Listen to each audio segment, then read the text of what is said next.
We continue our conversation on meeting the needs of our higher education institutions with Senator Jason Isaacson, who is a communications professor when he's away from the Capitol. And welcome. Thank you for having me. I'm really appreciative of the time today. I want to begin by talking about a comment that Senator John Marty said when he was in the Finance Committee yesterday when they were taking up the higher education bill.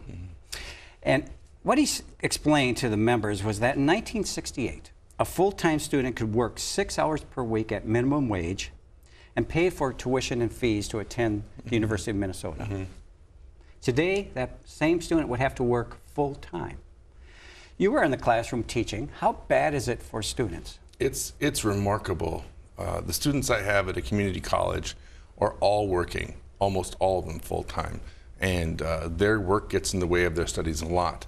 Particularly because what you're looking at in this situation might be different than when John Marty was saying, Senator Marty, is that I have a lot of students that are coming back. You know, they're not your traditional 18-year-olds out of high school. These are people that are in the real world with families and children and responsibilities and loans and payments. And so it has become an increasing burden for them. And it's almost impossible for them to work and pay for school as they go.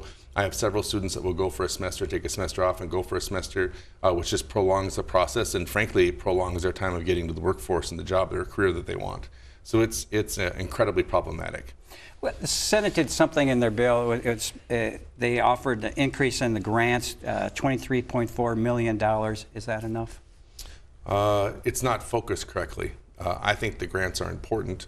I think they're a really great tool in the toolbox. I think they provide a lot of relief for folks, especially when you're looking at what I call the middle class donut hole, with beyond just normal grants, but able to get some grants that help maybe some kids whose parents make enough that they don't get a lot of financial aid, but they don't have enough money to actually help them go to school. Grants are important. So the threshold's too low? Well, it's not that it's too low. What the problem is that when you pay for the grant program at the expense of the universities, you're just eating your own tail. The reality is that when you up the grants but you don't fund the universities and the universities up their tuition, you're just paying for the problem you created by not taking care of the universities in the first place. Your committee, you sit on the Higher Education Committee, initially considered freezing tuition at Minnesota State and the University of Minnesota. Now the bill allows generally 2% cost of living adjustments. Your opinion about that small increase? Well, I love the idea of freezing tuition if we pay for it, right? Well, the problem is that their bill originally froze tuition and then also froze funding. It's actually a cut. And so what you really did is on the front end, it looks like you're doing the students a favor, but what you're actually doing is reducing the quality of the education by reducing the amount of money they have to spend just from last biennium, right? And so if a pencil cost 10 cents 2 years ago and costs 12 cents now, and you only give them 11 cents, you haven't actually increased funding. And that's pretty much the problem the Republicans are faced with when you look at their budget, not just in higher ed, but across the board. And so the grant program's okay, but if we don't take the responsibility as a state to fund our higher education institutions, they're not going to be the quality we want them to be. Right, and that's really begets a lot of the things we have in Minnesota that we take for granted. Isn't it fair to say, though, lawmakers are paying more attention to higher education needs? I know that the Senate, and generally over the forecasted needs, is proposing about $100 million more. The governor would like to see. It's actually about $38 million shortfall. Above the forecast? No. How do you come up with the shortfall? Well, the problem is that we don't, for reasons I'll never understand, we don't include inflation in our budgets. Right? So if you come up with $100 million in last time, but inflation increases your expenditures by $138 million, did you give them an increase? That's the question. On one level you did, because it's in real dollars, like there's a dollar here, now there's a dollar amount here. But in terms of buying power of what they can buy with the money, that's actually less. And so that's part of the problem we have in explaining and why our budgeting system seems not to be transparent, is that when you don't include inflation, and then you come out and say you're giving more money, and you throw out big numbers that sound like a lot, because sometimes it's the citizens' first time hearing it, they're not getting the full picture. If we want our universities to compete, we have to at least keep up with inflation, something we failed to do biennium after biennium. The one aspect of the Senate bill is that it directs funding to local technical college. And then the communities can decide, or the colleges can decide where it's best to invest that money so they can get students into jobs that may be opening in that community. Good approach? Yeah, I actually did that for 4 years in the House.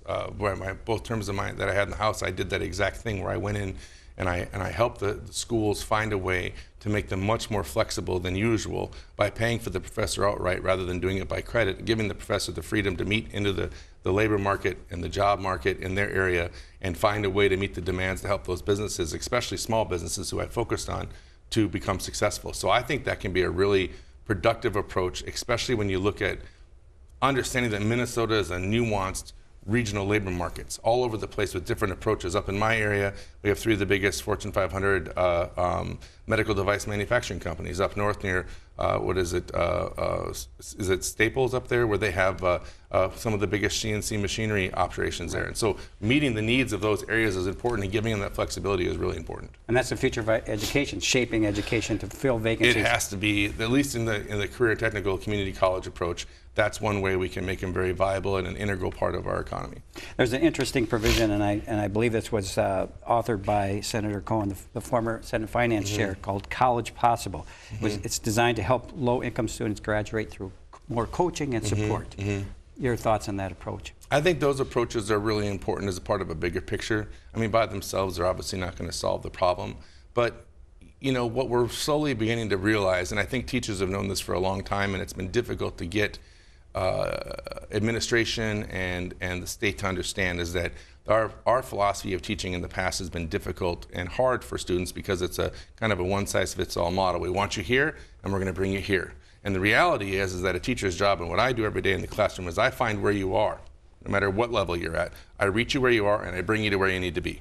And that's the responsibility of the teacher. And so programs like College Possible do exactly that, because a freshman in high school that's lived in the Mounds View system, for example, which is one of the highest rating programs, school districts in the state, is going to be at a much different point than the average freshman in the school district that's much lower rated. And so giving those folks the chance to make up what they're missing or catch up and get to the point where they need to be college prep and ready to go is so important.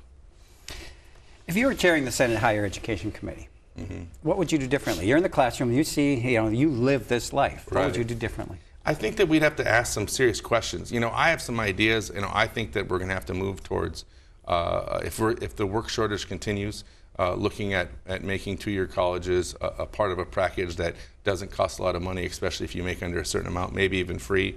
I feel like it's important that we take a look at access and affordability. And so that part of it is something that we can do in the legislature if we make that a priority, and I have to message that.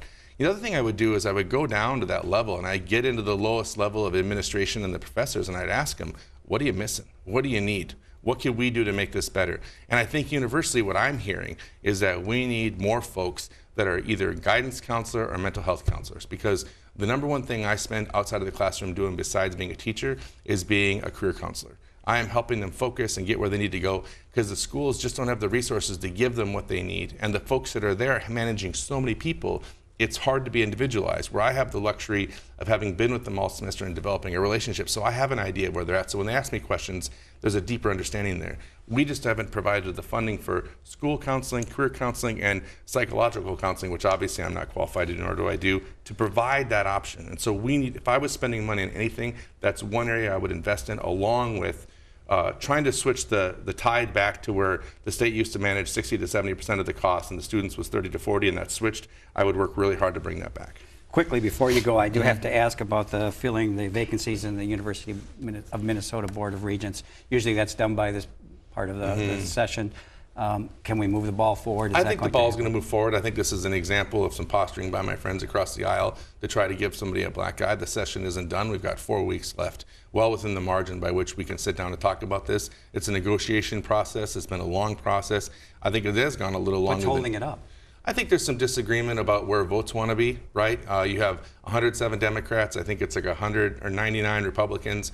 And so the Democrats want to control the process, much like the Republicans have in the past when they've been in charge. And it's just coming to some agreement on who we want to have, right? So I think that's it. Senator Isaacson, it's always very nice to have you. Thank you for having me. Thanks for coming. You bet. Have a great day.